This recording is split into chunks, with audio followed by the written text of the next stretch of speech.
of what happens when you don't listen to the stage briefing. No, I did. No, I said, but it's 5 kilometers. Guys, thank you very much. We've done the simulation stage now. We've had time to recap a little bit. Some have left a lot of blood on the floor over there. But yeah, it was fun, and I'm going to give each guy an opportunity. I think we'll start with Louis. Talk us through what you experienced, what you thought, what was your challenging factor, what was your limitations, and how can we improve it? Well, my main limitation was myself. I hemorrhaged. No, look, I struggled with coming out of the traditional NRL, where previously you would have already,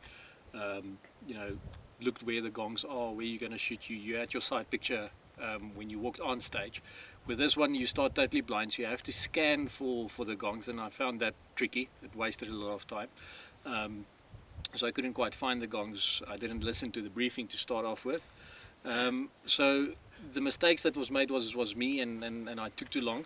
The lone rifle that I shot, Bench 308, is perfectly capable for this game. You don't need a chassis rifle, you don't need a top-end rifle. It's a stock standard hunting 308. So the top feed mag wasn't an issue. I just had some spare bullets with me, not that I needed them. But feeding it beforehand, that didn't take any time. So the wood stock was adequate for this game.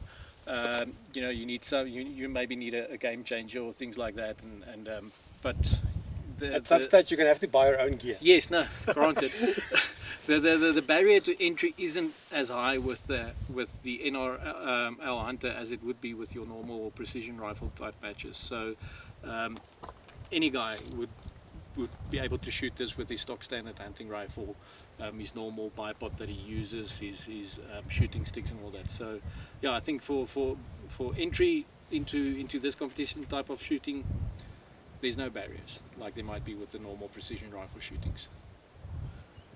Right, Warren, if I may ask you. Yes, I was using my Saku A7 Roughtech 308. I was shooting 155 grain Burger hybrids at 2720. And I'm sorry, but I believe you were hunting with that rifle, was it a month ago? I was hunting a few month months ago, ago, yeah. shot some few animals with it. I'll shoot 168 Nosler Accubons with it. I'm planning on shooting 168 hybrids for the NRL Hunter, and then just have the same load, hunting and competition-wise. I just put the rifle into a Warrior chassis. I just feel that gives me more options on running off tripods, running off a bag, having the mag option. That's the only reason I'm doing that. I make weight with that chassis. That rifle with a bipod is at 7.2, it's on the limit. I'm running the Zero Compromise 5-27. I'm planning on putting the 4-20 by 50 on there. It's about 200-300 grams lighter.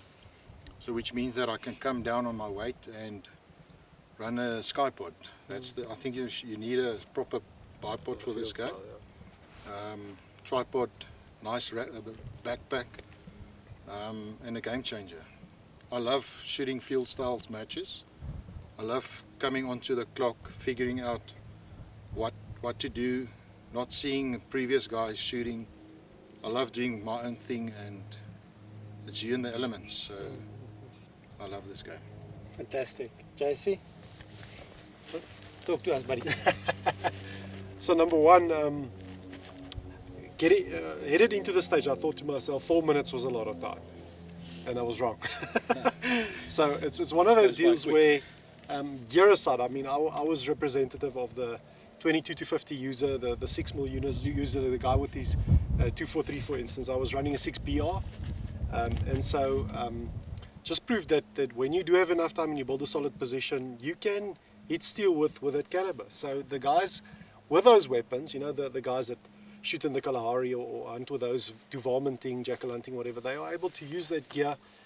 They have a place to come and actually use it well. And so we like dynamic target engagements, we like building positions, we like as well shooting reactive targets, and that is exactly what this is. And so the guys that might have felt they were missing out in the competition shooting game by not having a a platform where they can use those skills and those weapons well, will find a very welcome home in NRL Hunters division. And so you do need a bit of gear. I mean, it's not gear heavy. I mean, as well, I'm sure guys can swap out and share, which is a mainstay or a factor that the NRL community is known for. And then it's you in the elements, it's you in the wind, it's you in the gongs.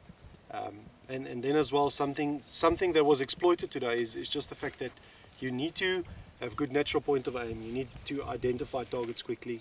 And listening to the stage brief is not a bad idea as well. So I enjoyed it. I'll do it any other day. I'd like to bring some friends along with, you know, the guys in the SA Hunters community, the guys in the Veldski community. You know, obviously with the various classes, there's a category for them. And so in a sense, guys, you should really at least come try one of these. It's something you just might end up liking quite a bit. Yeah, so of the three guys, of the three shooters today, so Warren and Louis both would have competed in open heavy major. JC, you would have done minor division with your 6 more. Yes. That's just Niels, the farm owner driving behind us there. Yeah, what I found is, initially after Warren's shot, I felt a little bit guilty about not painting the targets white, but Warren did ease You went full MD on us there. Full MD, yeah. But Warren did ease my mind slightly, because in a perfect match, you would never be, unless you're shooting first on a stage, you would never be shooting at a perfectly white gong. And there again, I think one of the limitations that we found today, and we would have not known this otherwise, is just that with the traditional style of shooting that we normally do, scanning is not a thing that comes naturally to us. For me, it's easy now because I built the range, but the emphasis needs to be a little bit more on scanning. I think an essential piece of gear would be a decent rangefinder, or a rangefinder binocular option. That would be essential. A scope that dials elevation, and a bag. That's all you pretty much need. Whether you feed from a mag, whether you feed from a top loader, I don't think it's really that important. Honestly, I think if you just go and get yourself a factory barreled action, drop it in a chassis.